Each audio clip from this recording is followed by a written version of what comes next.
하나님께서는 이 세상의 모든 것을 창조하실 때 각각의 의미와 목적을 가지고 서로 관계를 맺으며 서로 영향력을 끼치죠. 좋은 영향력으로 함께 생존하고 발전하고 성장하도록 지어주셨습니다.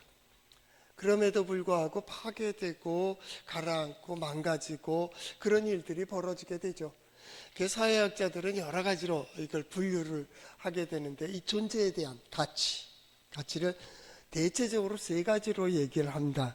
첫째는 있기 때문에 손해가 되는 존재. 하나님은 그렇게 지으시진 않았을 텐데 존재하기 때문에 손해가 돼요. 그건 뭐 각자의 삶도 그렇지만 이 가정이라고 하는, 가정에서도 마찬가지입니다. 또 공동체 속에서도 마찬가지입니다. 남편과 아내 서로 얼마나 좋은 겁니까? 이게 복이잖아요. 근데 복을 제대로 누리지 못하면 남편이 있기 때문에 더 괴로워요. 아내가 있어서 괴로워요. 서로 위로하고 격려하고 힘이 되어야 될 존재가 서로 상처를 주고 부딪히고 미워하고 싸우고 다투고 있기 때문에 손해가 되는 존재. 두 번째 존재가 있는데 그거는 있으나마나한 존재입니다. 있긴 있어요. 근데 아무 도움도 안 돼. 남에게 손해 끼치는 것도 아닙니다. 그냥 존재합니다. 가진 것도 많고 누리는 것도 많은데도 전혀 누구에게 도움도 되지 아니하고, 물론 그렇다고 남에게 해도 되지 않는 무의미한 존재. 이 둘을 가리켜서 뭐냐면 무익한 존재라고 하는 겁니다. 시간만 끄는 혹은 해롭게 하는 무익한 존재입니다. 세 번째 존재가 있습니다. 그는 존재함으로 많은 사람들에게 유익을 끼치는 존재입니다. 어떤 일을 하지 않더라도 그 존재하는 그 자체로 위로가 되고 소망이 되고 사람들에게 힘이 됩니다. 그가 손을 뻗치면 많은 사람들이 주저앉았다가도 다시 일어날 힘을 얻게 됩니다. 유익한 존재입니다. 하나님께서 이 땅에 우리 성도들을 세워주심은 이 하나님을 떠난 역사 속에 험악한 세월에 유익한 존재로 하나님의 자녀가 어떻게 살아가는 것인지, 하나님의 은혜와 복을 어떻게 받는 건지를 보이기 위함인 것 같습니다. 우리 성도들이 그러한 삶을 살 수 있기를 바랍니다. 성도들이 가는 곳마다 먼저는 가정이 회복되고 사회에 나와서도 공동체가 만나는 가운데 평안을 유지하는 그러한 우리 성도들 될 수 있기를 축복합니다. 그게 가치입니다. 가치. 남편은 남편으로서, 아내는 아내로서, 부부로서의 가치가 있고요, 부모로서의 가치가 있고 자녀로서의 가치가 있어요. 학교에서는 스승, 그 가치가 있습니다. 가르치는 자의 권위가 있다고. 배움받는 학생 역시도 선생을 위로합니다. 거기에 가치가 있습니다. 그런데 그 가치가 어느 정도 되느냐라는 겁니다. 있으면 손해입니까? 악한 영향을 끼친다고 하면 손해가 되는 겁니다. 그렇죠? 부모니까 다 좋다. 좋은 겁니다. 부모는 좋은 건데 부모 때문에 상처받은 자식들 많아요. 아버지에게 상처받은 자, 엄마한테 상처받은 자 있어요. 사랑한다고 만나가지고 남편 때문에 상처받고요, 아내 때문에 상처를 받는다니까요. 자, 뭐가 복입니까? 바로 이 유익한 존재가 되는 거예요. 그게 서로 배려하고 서로 존중하고 서로 아낄 줄 아는, 어떤 의미에서 보면 제일 약한 게 물리적인 겁니다. 가졌기 때문에, 누렸기 때문에, 권력도 마찬가지입니다. 이 물리적인 힘입니다. 이걸 어떻게 쓰느냐 중요합니다. 근데 이거보다 더 강한 건 정신력입니다. 정신력입니다. 물질이야 있다가도 없고 쥐었다가도 없게 됩니다. 근데 이 정신이, 어떤 사람이 그걸 어떻게 쓰느냐에 따라서 달라요. 악한 사람은 아무리 많은 것 가지고 아무리 좋은 사람들을 옆에 붙여줘도 상처를 주고 악합니다. 그런데 선한 사람이 가면 모든 게 평화롭습니다. 이게 다르거든요. 정신보다 더 중요한 게 신앙적이라고 하는 겁니다. 신앙의 힘은 이 모든 걸 통제할 수가 있습니다. 우리 인간의 그릇이라고 하잖아요. 그릇. 무엇을 담느냐, 무엇을 듣느냐에 따라서 그릇의 가치가 달라져요. 그래서 우리 가정에서 아이가 태어나서 부모를 보고 부모의 말을 배우고 그러면서 그걸 담는 거잖아요. 그렇죠? 아, 저렇게 표현하는 거구나. 저렇게 표현하는 거구나. 그래서 가문이 생기는 거예요. 그 가문은 그 정도예요. 걔가 그 뛰어나가서 알을 까고 새로운 세계를 본다 할더라도 그 마음은 그 정도 크기입니다. 이게 가문입니다. 가문. 어떤 사람은 또 큰 거죠. 무엇을 담느냐는 또 중요해요. 이게 가치라고 하는 겁니다. 신앙은 뭡니까? 하나님 앞에 내민 손과 같고 하나님 앞에 선 그릇과 같은 거예요. 신앙은 뭐예요? 하나님께서 보여주시고 하나님께서 들려주시고 하나님께서 담아주시는 것, 이걸 믿음. 그 믿음대로 살아가는 거예요. 그리고 드러나는 거죠. 선지자들이 예수님도 말씀하셨죠. 너희는 세상의 빛이라고, 너희는 세상의 소금이라고. 가치 있는 존재, 볼 수 없는 그런 곳에 빛이 되는 존재. 아, 저렇게 사는 법도 있어? 인생은 어차피 계속되는 문제 속에 문제를 풀어가는 거라 그러지 않아요? 문제 푸는 겁니다. 어떤 사람의 에세이집 제목, 외국 사람의 제목입니다. 인생은 문제풀이다. 문제풀이의 연속입니다. 어떻게 풀어가느냐가 중요해요. 어떻게 푸느냐에 따라서 순조롭게 평화롭게 가고요. 같은 문제인데 어떤 사람은 시끄럽게 풀어요. 아니, 더 엉망을 만들어요. 여러분, 어떤 존재입니까? 거기에서 가치가 결정돼요. 당신은 당신의 가치가 얼마입니까? 라는 겁니다. 얼마라고 생각하세요? 사람들은 당신을 얼마 정도의 가치로 부여하느냐? 이 브랜드 가치입니다. 아무리 자기는 나 좀 알아줘, 나 좀 사랑해줘, 나 좀 미워해줘. 재밌는 얘기인데요. 집안 얘기를 하겠습니다. 고양이가 4마리가 와요. 그런데 우리 아내는 고양이 그 1마리를 사랑해요. 그런데 이게 교대로 오는데 4마리가 함께 모이면 서로 싸워요. 이렇게 멀리서 보니까 1마리는 놔두고 3마리를 쫓아요. 들어가, 저리가, 다 가. 그리고 이 1마리는 돌돌돌 쫓아다녀요. 먹을 거 있으면요, 딴 고양이 안 줘요. 그 고양이만 줘요. 그 귀여운 짓을 해요. 하잖아요, 줘요. 아까 왜 그 딴 고양이는 그렇고 왜 그러냐? 그냥 좋대. 이해가십니까? 좋은데 어떡할 거예요? 받는 것도 없지만 좋아요. 주는 것도 없이 어떤 사람은 미워요. 어떡할 거예요? 그래도 날 사랑해달라고요? 그 가치가 있어요. 가치가. 그래서 가만히 생각해 봤어요. 또 어떤 분이 오셔갖고 그 얘기를 또 했죠. 그러니까 그 얘기하면서 왜 그럴까요? 그래요. 달라요. 뭐 그런 거잖아요. 가장 중요한 게요, 그 마음이에요. 그 눈빛이 다르고 자태가 다르고 자세가 달라요. 그럼 보면 알잖아요. 어느 정도 여러분들도 사셨으니까 딱 보면 저 사람 믿지 못할 사람, 저 사람은 가까이 할 사람이 있잖아요. 그럼에도 불구하고 왜 나만 미워하십니까? 너만 미워하는 게 아니야. 너는 미워. 제가 가지고 있는 책 중에서 하나가 지금 버렸습니다만 맞아야 생각하는 사람이 있습니다. 그건 때려줘야 돼. 그 얼굴을 보면 매를 벌어요. 그 표정으로 되겠습니까? 이 마음과 자세가 얼마나 중요한지, 이게 가치예요, 가치. 우리 하나님의 백성들은 하나님의 형상을 입고 하나님의 마음으로, 말씀으로 살아가는 거예요. 그 모습을 보면 화를 내러 왔다가도 화를 낼 수가 없어야 돼요.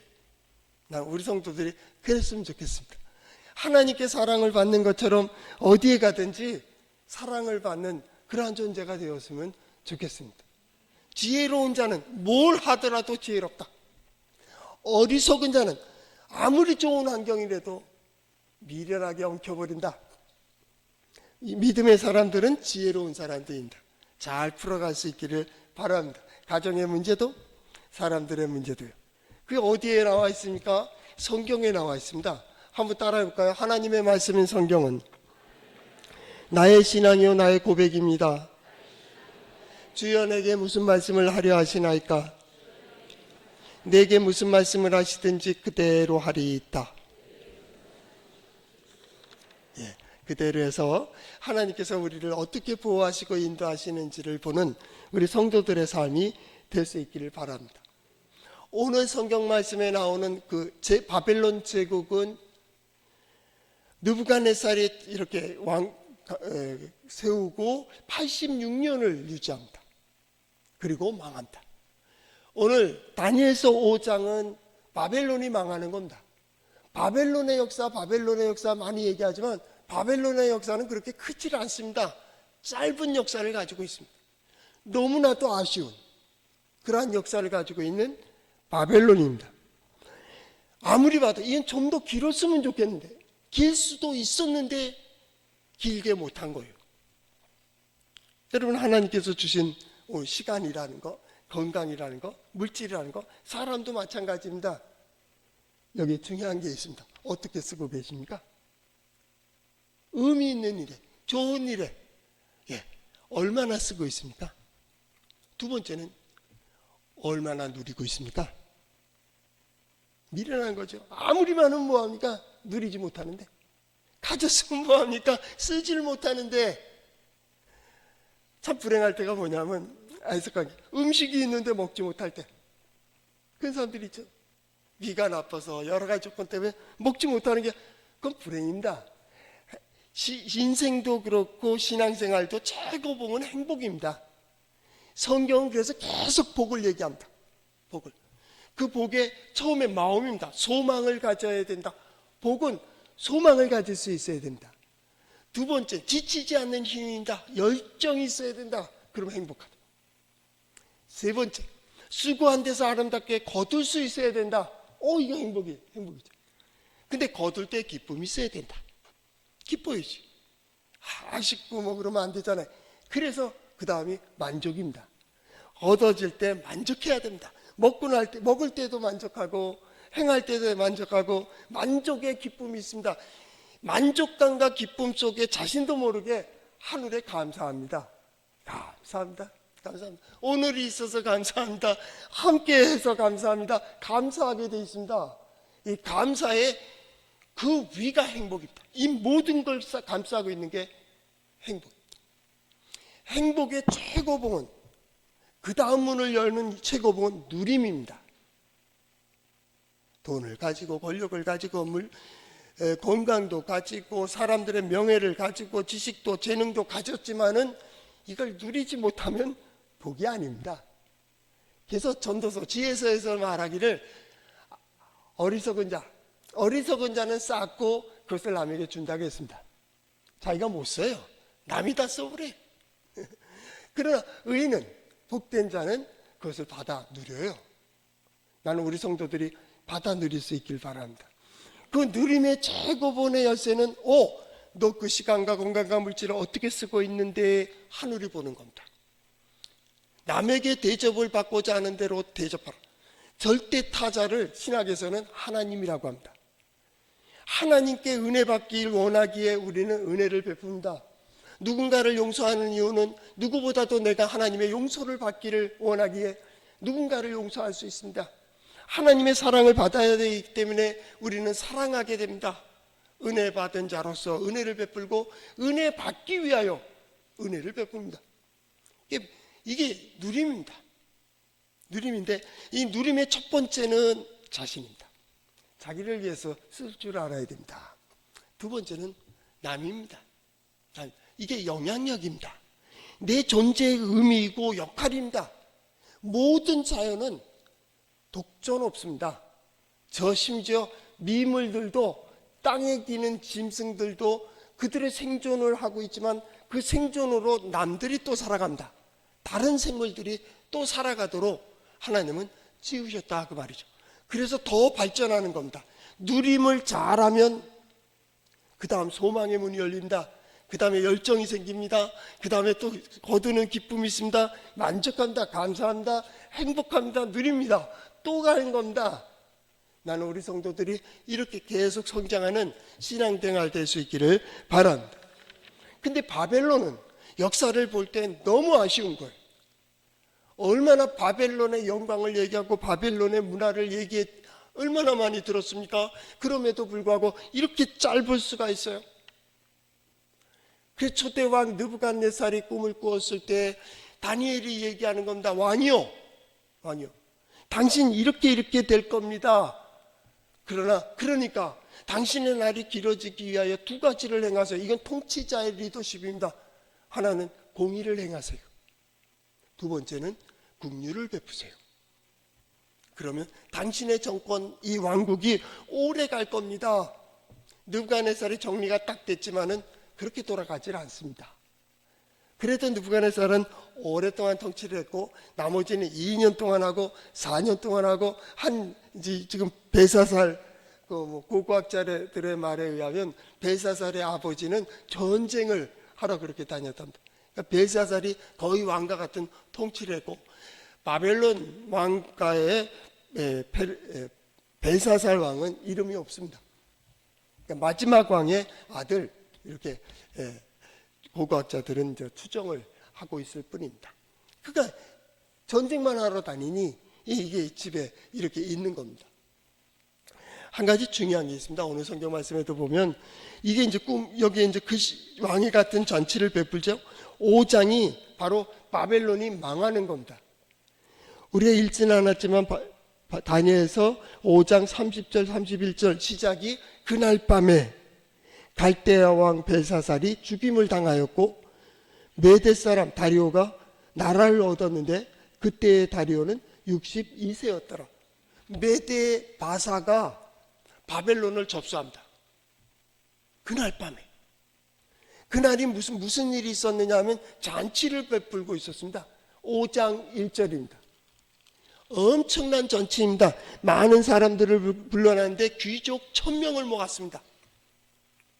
지금 이때라고 한다면 지금 메데바사는 다 왕궁을 감싸고 있는 겁니다. 거기에 그들을 조롱하듯이 귀족들이 모여서 잔치를 베풀고 있었다는 얘기가 나오는 겁니다. 왜냐하면 이들의 아버지가 바벨론은 5 정도의 왕이 있었는데요. 이 아버지가 전쟁을 좋아한다겠죠. 그런데 이 전쟁에서 메데바사와 전쟁하러 나갔는데 그 나간 전쟁에서 패전을 해요. 왕궁으로 돌아오지 못하고 길이 막혀서 바깥쪽으로 도망가 버립니다. 벨사살은 그걸 모르는 거예요. 그래서 벨사살은 집에서 그걸 잔치를 벌이고 있는 겁니다.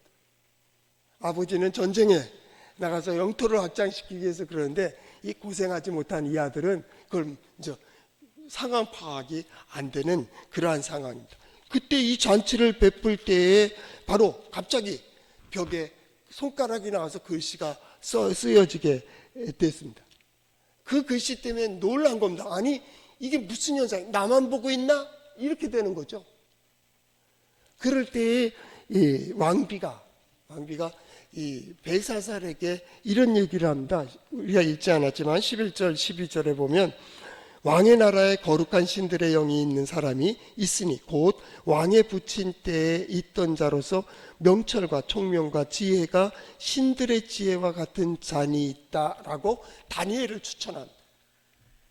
그러니까 다니엘을 볼 때 하나님이 함께 하시는 사람, 다니엘을 볼 때 하나님께서 지혜와 총명과 그 명철을 주신 사람으로 보였다는 거예요.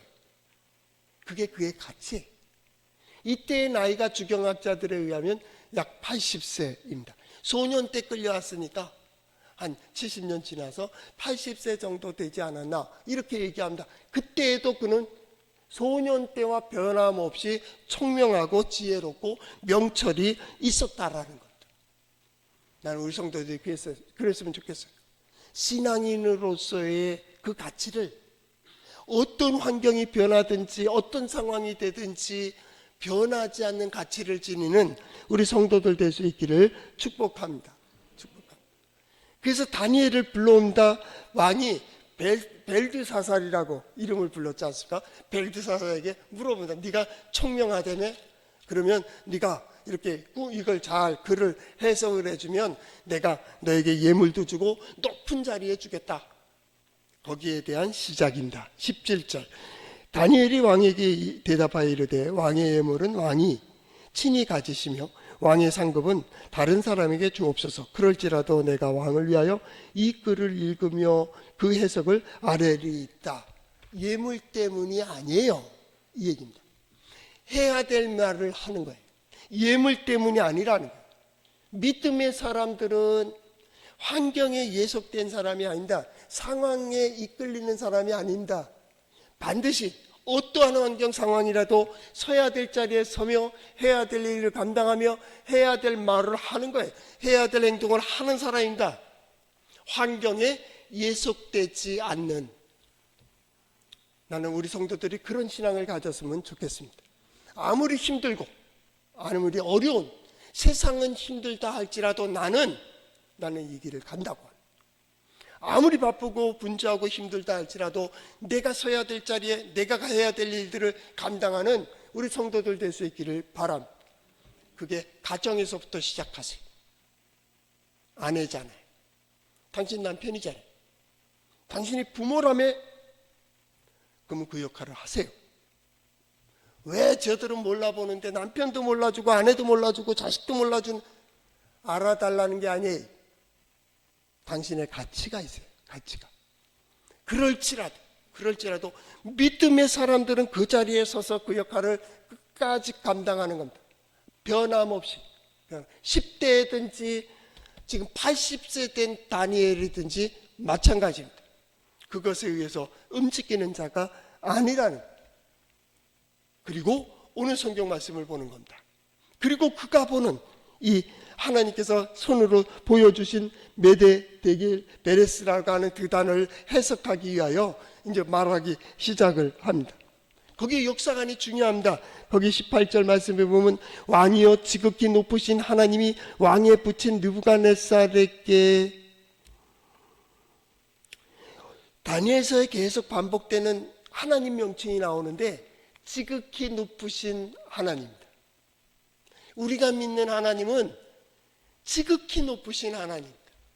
지극히 높다는 말은 우리의 상상을 초월한다.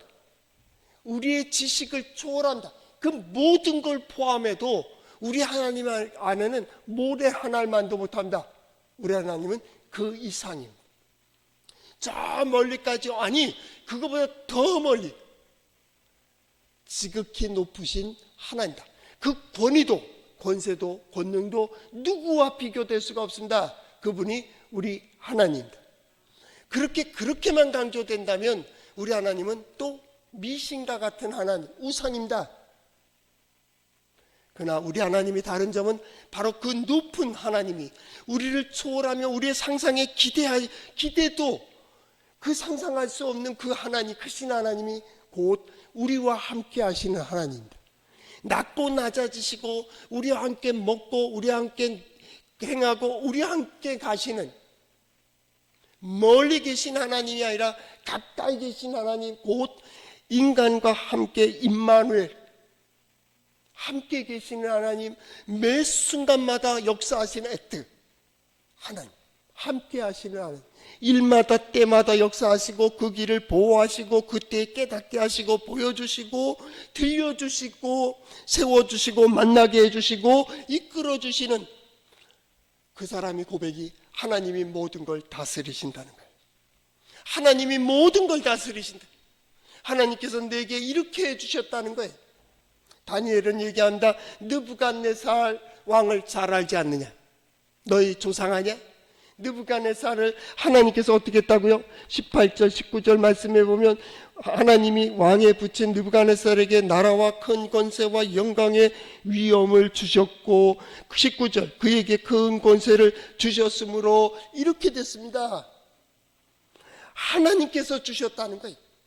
하나님께서 기회도 주셨습니다. 복으로 주셨습니다. 은혜로 주셨습니다.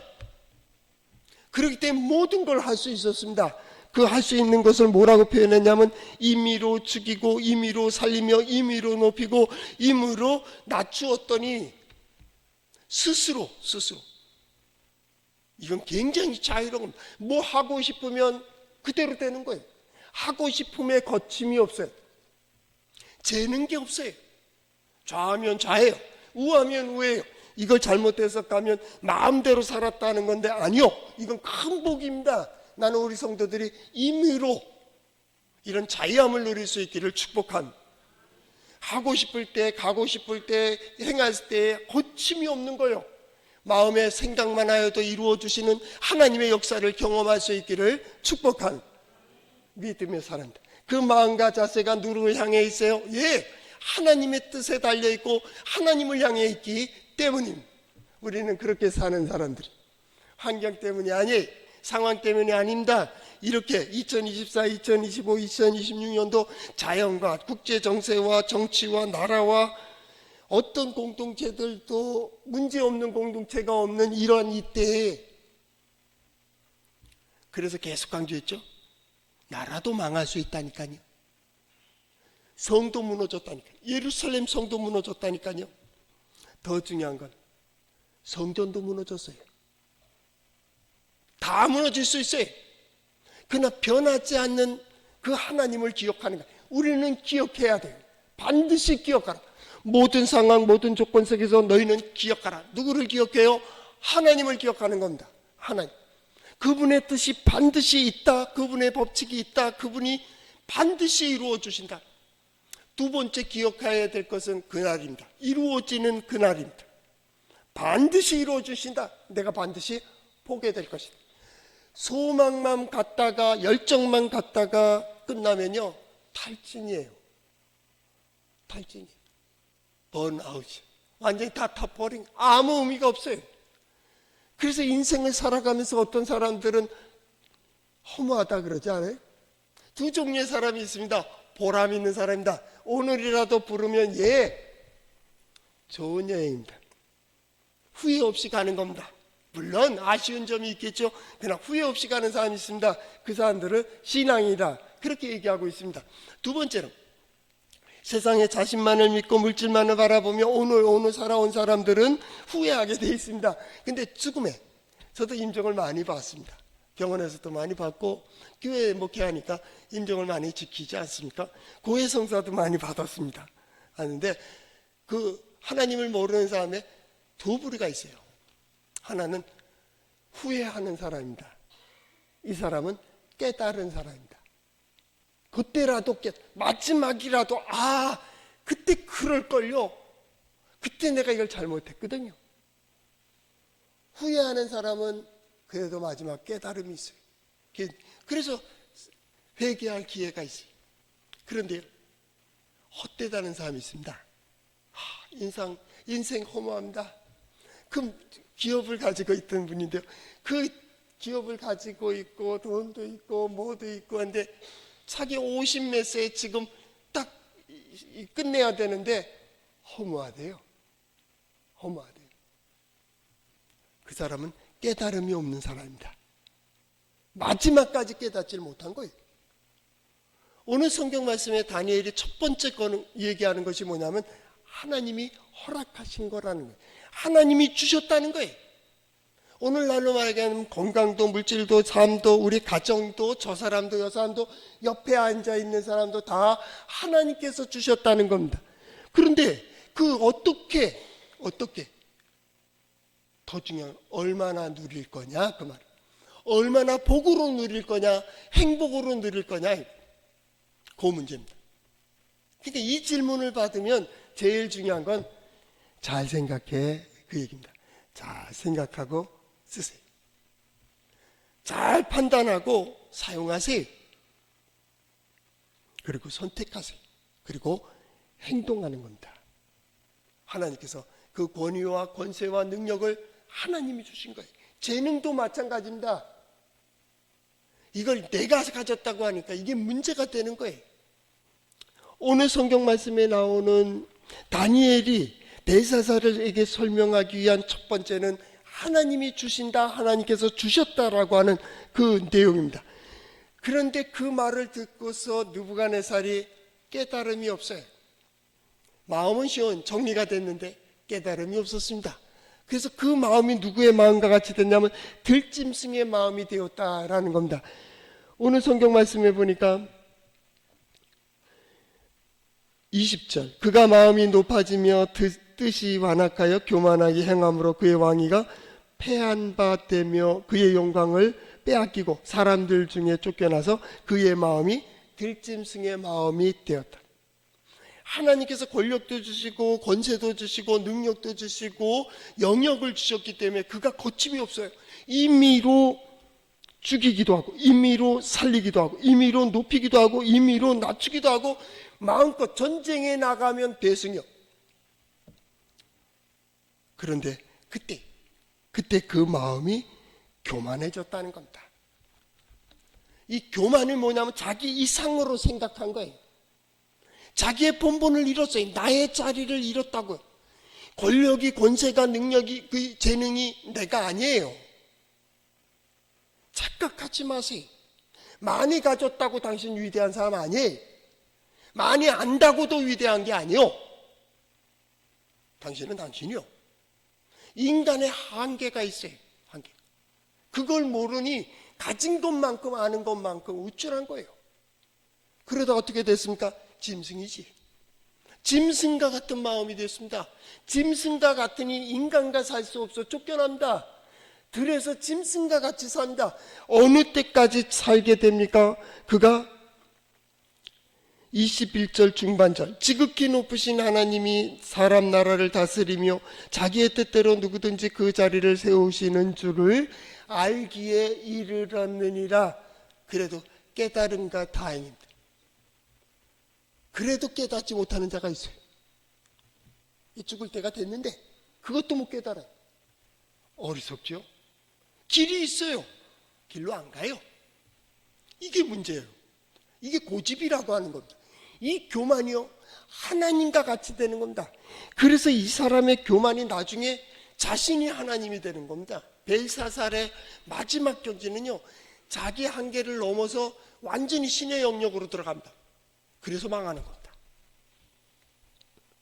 그 얘기를 합니다. 그래서 깨달은 자가 느부갓네살인데, 그 다음 말씀입니다. 재밌습니다.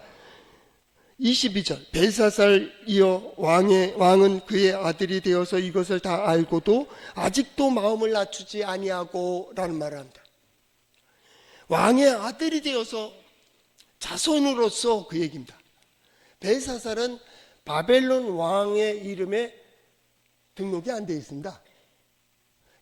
그래서 고고학자들이 말하는 연구한 결과 그 아버지, 전쟁을 많이 하는 아버지에게 아들이 있었는데 아들이 대리 통치했다는 거예요. 전쟁하는 동안. 그래서 이제 왕이라 그렇게 칭호를 받았다라고 이야기합니다. 그 역사가가 이제 이렇게 발견해내고 고고학자들이 발견한 내용입니다. 마찬가지입니다. 넌 알잖아. 그죠? 느부갓네살 왕 때 역대 왕들이 왜 망했는지를 알잖아요. 아예 모르고 행했다고 한다면 그나마 용서가 돼요. 알면서 행하지 못한 죄, 이게 무서운 거예요. 아니잖아요. 어떤 사람과 뭐 이렇게 다투기도 하고 싸우기도 합니다. 나중에 들어보면 자기가 잘못한 거 알아요. 고백을 안 해. 부부싸움도 마찬가지다. 가장 가까운 사람일수록 이 자존심이 왜 필요한지 모르지만 사랑하는 사람일수록 자존심 세우는 사람이 있어요. 이게 심리적으로 그렇다는데, 그냥 내가 미안해 여보, 내가 잘못했어 라고 얘기하면 되는데 이걸 못해. 그죠? 그것 때문에 더 상처가 되는 거예요. 분명히 잘못됐는데 마음에서는 아닌데 이걸 얘기하려고 하니까 잘한다 맞대는 거예요. 자신이 맞대. 알면서도 이걸 인정하지 않는 그 죄가 크다. 가장 알면서도 행하지 않는 죄의 최고가, 최악이 성령, 하나님의 역사를 해방하는 죄입니다. 이 성령 해방죄입니다. 예수님 당시에 그 종교인들이 딱 볼 때 이건 하나님의 역사예요. 하나님의 능력이에요. 하나님이 함께 하신다니까. 그러니까 많은 역사들이 일어나고 많은 감동이 있었지. 그럼에도 불구하고 귀신의 바알세불의 힘을 입었대요. 하나님이 역사하고 계신데 그걸 막은 거예요. 이게 교만의 최고봉입니다. 당신 왕이요, 알면서도 어찌 행하지 않고 오히려 그 마음을 낮추지 않았습니까? 왜 낮추지 않느냐고 인정하세요 이거죠. 도리어 두 가지 죄를 짓습니다. 23절에는 도리어 오히려 이란 말이에요. 그걸 알면서도 첫째는 23절 중반절까지 이렇게 하늘의 주제보다 높이며 자기의 성전 그의 성전 그릇을 왕 앞으로 가져다가 왕과 귀족들과 왕후들과 홍궁들이 다 술을 마십니다. 성전의 기물로 남의 성전의 기물로 가져와서 그 기물의 잔을 가지고 건배를 하면 뭡니까? 신들의 잔치를 만든 겁니다. 누가 신입니까? 우리가 신이. 우리가 신이 되어서 자신이 신이 되어 있습니다. 그리고 자신이 신이 된 같은 신의 잔치에 참여한 중에 더 중요한 건 내가 만든 이 신. 그것이 뭡니까? 구리, 은, 금, 쇠, 나무로 돌로 만든 신상을 찬양했다. 야, 이게 힘이 있다는 겁니다. 결국 우상을 숭배는 자신을 우상화한다. 우상 숭배는요 결국 자기를 절대화합니다. 이게 무서운 겁니다. 다른 우상을 섬기다가 미신을 섬기다가 기독교에 와서 교회에서도 그 우상놀이 하는 사람이 있습니다. 그 대표적인 표현이 뭐냐면 믿고 싶은 대로 믿습니다. 아닌데 교회는 그런 곳이 아닌데 교회까지 와서도 교회는 이러면 안 된다는 거예요. 성경은 그렇게 얘기하지 않는데 믿고 싶은 대로 믿어요. 그리고 그걸 기도해요. 기도가 뭐예요? 자기 암시하고 있는 겁니다. 우리는 믿고 싶은 대로 믿는 게 아닙니다. 하나님께서 우리를 깨닫게 하시고 보여주시고 들려주시는 대로 하나님 나도 아브라함에게 이런 나에게도 이삭에게 나에게도 요셉에게 나에게도 우리 자녀 손들에게도. 그래서 어떤 문제가 있을 때 어떻게 풉니까? 하나님의 뜻이 뭐냐를 묻고 그 뜻대로 이루어지기를 고개 숙입니다. 기도가 뭐예요? 가장 작은 표현을 합니다. 고개 숙이고 무릎 꿇고 자기를 최고로 최소화시킵니다. 나는 작습니다. 당신이 말씀하면 그대로 하겠습니다. 이게 기도요. 기도. 그런데 우상놀이입니다. 자, 봐. 내가 만든 신이 힘이 있다는 것. 그리고 신들의 잔치를 합니다. 결국 자기 형상입니다. 우상화를 했다. 자기를 절대화하고 있는 겁니다. 두 번째 큰 죄가 무엇입니까? 그것이 하반절. 도리어 왕의 호흡을 주장하시고 왕의 모든 길을 작정하시는 하나님께는 영광을 돌리지 않았다. 오만했다 그 말입니다. 오만했다. 자기보다 높은 존재가 있다는 것을 인정해야 되는데 아니 해버린 겁니다. 우리가 자녀들이 자라난다. 제자들이 후배들이 있습니다. 거기에서 무엇을 집어넣을 겁니까? 먼저는 자신보다 높은 존재가 있다는 걸 가르쳐줘야 됩니다. 그래서 언제나 나보다 높은 존재, 나보다 큰 존재가 있다는 걸 알아야 돼요. 세상 가르칠 때도 마찬가지입니다. 세상이 다 내 마음대로 아니요. 너 아무리 무슨 말해도 세상이 안 받아주면 끝이야. 그렇죠? 세상을 주관하는 이가 하나님입니다. 세상 넓습니다. 많은 것들이 있습니다. 우리보다 더 앞선 존재들이 있습니다. 이걸 인정해야 돼. 인정. 이걸 못 배운 거예요. 괜히 자존심만 키웠지 능력도 키우지 못하고 실력도 못 키운 거예요. 우리 교회 마찬가지입니다. 동해 제1장로교회의 가치가 있습니다. 사람들에게 물어보는 거죠. 동해 제1장로교회 어떤 교회야? 그러면 가치가 나옵니다. 아닌데 나는 그런 가치가 아닌데 우리는 그게 아닌데 암만 떠들어도 소용없습니다. 그들이 정한 게 맞습니다. 맞습니다. 왜 나만 미워해? 당신 가치가 그 정도야. 인정하세요. 그래 풀어져요. 인정하지 않은 문제도 없어요. 문제가 안 풀어져요. 남편이 왜 저래? 아내가 당신 때문에 그래. 인정하시라니까. 그럼 풀어진다니. 오늘 성경 말씀으로 이걸 인정을 안 하는 거예요. 그날 밤에 죽어요. 그날 밤에 바벨론이 망해요. 539년 10월. 주전 539년 10월 그 밤에 바벨론 끝입니다. 좀 있으면 끝나는데 이걸 몰라요. 어리석죠? 벨드사살, 다니엘의 별칭입니다. 이 왕의 아들 왕 벨사살입니다. 벨은 자기가 만든 우상의 이름입니다. 사살, 보호하고 보존하고 살려주고 이런 뜻입니다. 벨은 의미가 없습니다. 다니엘입니다. 다니엘은 뭡니까? 다니엘입니다. 하나님께서 판단하신다. 하나님께서 심판하십니다. 다니엘, 하나님께서 그 길을 가는지를 보고 계시다. 하나님께서 알고 계시다. 하나님께서 지켜보신다라는 뜻입니다. 판단하신다는 것. 다니엘. 여러분들이 갈 때 사람들은 이해하지 못하더라도 하나님이 나를 보고 계시다. 하나님이 벨사살 왕을 보고 계시고 하나님이 바벨론을 보고 계시고 결국 그래서 손가락이 나와서 이 글씨가 쓰여졌다는 거예요. 메네 데겔 우바르신.